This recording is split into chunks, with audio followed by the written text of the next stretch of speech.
අක්කව හපන්න මොනවද කරන්නේ? ඊ හපන්න එපා රිදෙනවා. සුද්ද ආව් ගන්න ආව් රිදෙනවා හපන්න එපා. රිදෙනවා ගන්න මේ හොපාගෙන ඉන්න විදිහ.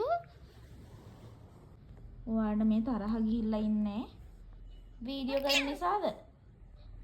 ඉතින් අන ඔයා කරන නපුරුවට වීඩියෝ කරන්න නැතුව මම කකුලත් හැපුවා. දැන් මට රවාගෙන ඉන්නවා. බලන් ඉන්න විදිහ නපුරු පාට අම්මෝ මෙයාගේ සැර. මොකද ඔය අක්කට රිදු නෑ හැපුව එක.